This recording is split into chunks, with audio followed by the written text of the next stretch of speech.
안녕하십니까. Vaccine trend at current pandemic situation, recombinant protein, nucleic acid, and viral vector라는 타이틀로 세션을 진행할 삼성 바이오로직스에서 바이오 세이프티 테스팅 서비스를 맡고 있는 강동수라고 합니다.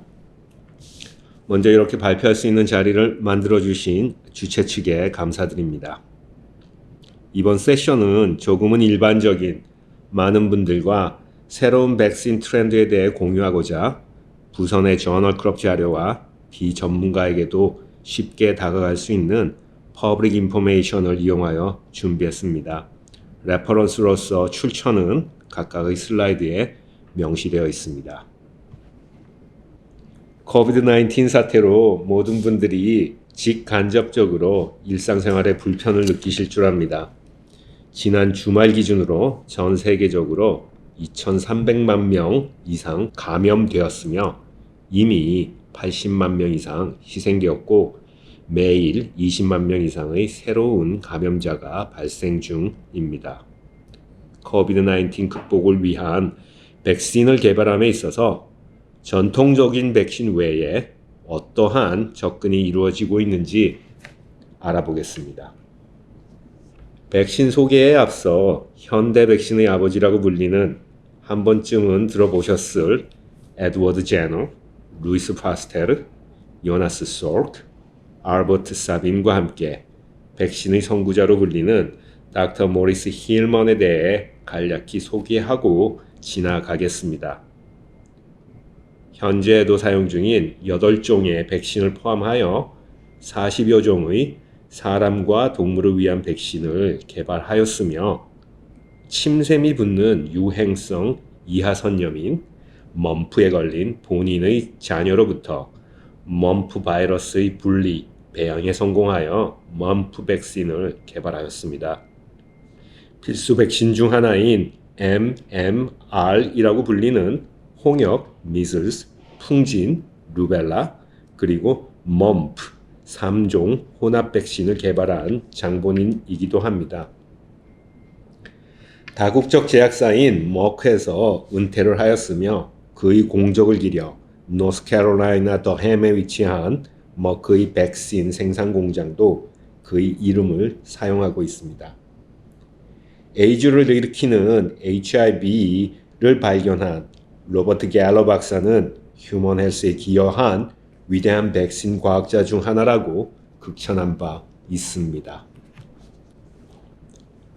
모리스 힐먼이 개발했던 백신은 전통적인 1세대 백신으로서 질병을 일으키는 해당 바이러스를 배양, 정제 후 독성을 완화시키거나 불활성화시킨 후 인체에 투여하여 바이러스에 대한 항체를 우리 몸이 생성하게끔 합니다. 그렇기 때문에 효과는 우수하지만 안전성, 세이프티 입증에 많은 시간이 걸린다는 단점이 있습니다. 2세대 백신은 바이러스를 분쇄하여 활성을 제거하거나 또는 유전자 재조합 기술을 이용해 홀 바이러스가 아닌 원하는 항원으로서 작용할 바이러스 단백질만 생산, 정제해서 백신으로 투여하는 방법입니다. 3세대 백신은 항원 역할을 하는 단백질을 생산, 투여하는 방식이 아닌 체내에서 원하는 단백질 생산이 가능하도록 특정 유전 정보를 지닌 DNA 또는 RNA 형태로 투여하는 백신입니다. WHO에 의해 시작된 Disease X란 실존하지는 않지만 현재까지 알려지지 않은 병원체에 의한 심각한 글로벌 팬데믹, 코비드-19 같은 팬데믹이 발생할 수 있다는 점을 인지하고 준비하자는 취지에서 백신 생산을 포함한 전 세계적인 캠페인으로서 2018년부터 시작하였습니다. 한마디로 미래에 일어날 팬데믹을 준비하자는 취지로 코비드-19 사태를 맞이해 다시 한번 중요성을 생각해 합니다. 디지즈 X의 취지에 맞추어 치료제와 백신 등 발빠른 대처를 하기 위해서는 꾸준한 연구개발과 정보 공유, 어떠한 디지즈 X가 닥치더라도 신속하게 치료제 또는 백신 개발이 가능한 플랫폼, 빠른 생산으로 진입할 수 있는 매뉴팩처링 시스템 개발 및 확보, 그리고 빠르게 임상에 진입할 수 있는 환경이 필요합니다. 하지만 무엇보다도 제일 중요한 건 치료제 또는 백신 자체의 세이프티뿐만 아니라 생산 과정에서의 세이프티가 최우선이 되겠죠. 왜냐하면 사람 몸에 투여하는 제약의 기본은 patient safety always come first. 요즘 기사에 자주 접하는 2세대 또는 3세대 백신이 어떻게 작용하는지 잠시 설명하겠습니다. 상단 그림에서 보듯이 코비드-19의 세포 감염은 빨간색으로 표시된 바이러스 표면 단백질인 S 프로테인과 세포 표면 수용체 역할을 하는 angiotensin converting enzyme ACE-ACE2라고 불리는 단백질 간의 상호 인지로 시작됩니다. 하단 우측 그림에서처럼 코비드-19 표면의 S 프로테인을 인지하는 항체가 우리 몸에 존재한다면 세포 감염의 시발점인 두 단백질 간 결합을 브라킹함으로써 바이러스 감염을 막을 수 있을 것입니다. 그리하여 코비드-19을 위한 백신 어프로치는 정제된 S 프로테인을 직접 투여하거나 또는 우리 몸이 자체적으로 S 프로테인을 생산하도록 유도해서 감염 전 S 프로테인을 인지하는 항체를 만들도록 도와줍니다. 리컴비넌트 프로테인 백신은 잘 알려진 모노크로널 엔티바디와 유사하게 유전자 재조합 기술을 이용하여 코비드-19의 표면 단백질인 S 프로테인만 생산, 분리, 정제하여 백신으로 사용하는 방법입니다. 하단부 다이어그램은 리컴비넌트 S 프로테인 백신을 개발한 미국 N사의 예로서 S 프로테인 유전 정보를 가지는 인섹셀 바이러스인 바큘러 바이러스를 제작 후 생산세포주인 인섹셀에 감염시켜 대용량의 배양 정제를 통해 백신으로 사용할 S 프로테인을 만드는 과정을 보여줍니다. 3세대 백신으로 넘어가기 전에 단백질이 만들어지는 과정인 센트럴 도그마에 대해 간략히 언급하도록 하겠습니다.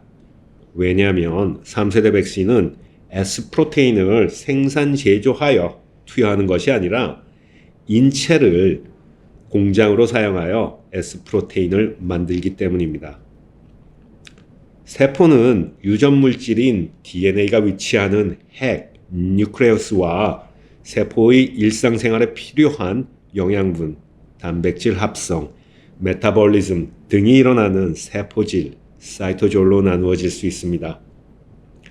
뉴클레우스에 위치한 DNA는 필요에 따라 복제도 하고 단백질을 만드는 유전 물질인 메신저 RNA를 합성하기도 합니다. 합성된 메신저 RNA는 세포질로 이동하여 사이토졸을 매뉴팩처링 팩토리로 이용하여 단백질을 합성하게 됩니다.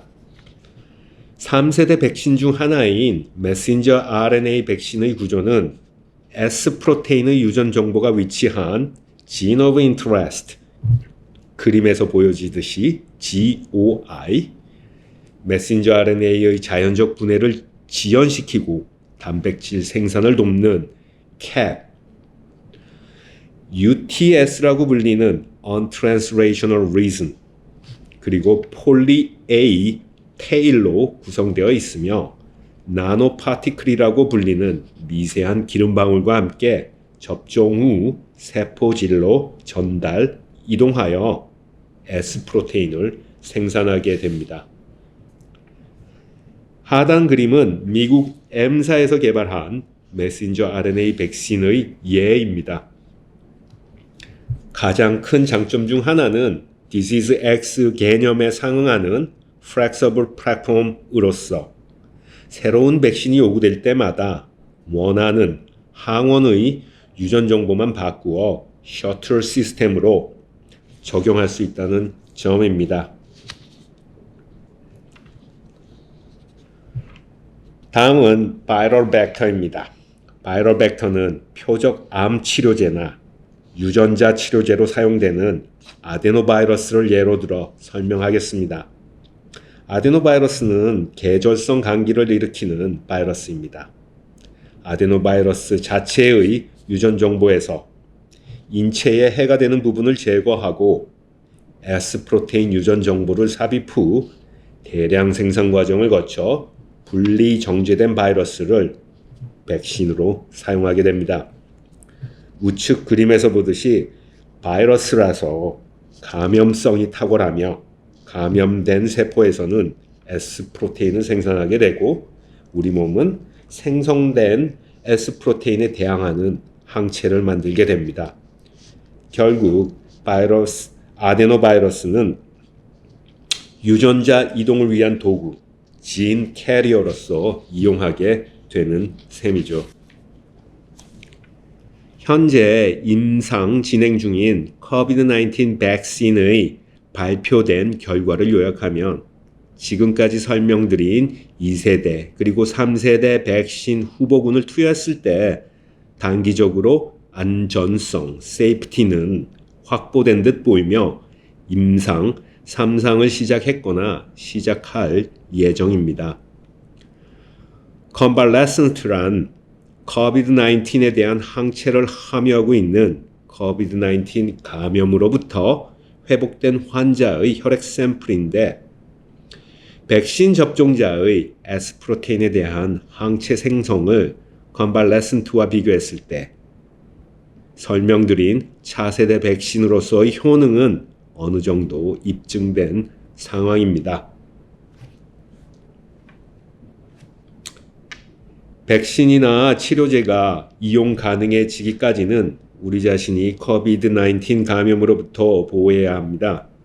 WHO나 미국 질병관리본부격인 CDC에서는 손 씻는 것만으로도 50%의 패서젠 감염을 줄일 수 있다고 합니다. 우리는 우리의 손을 무의식적으로 하루에 500번 이상 얼굴 쪽으로 가져간다고 하죠.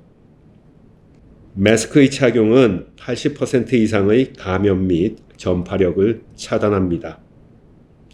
그리고 사회적 거리두기는 기본적으로 일상생활의 일부가 되어야 할 것 같습니다.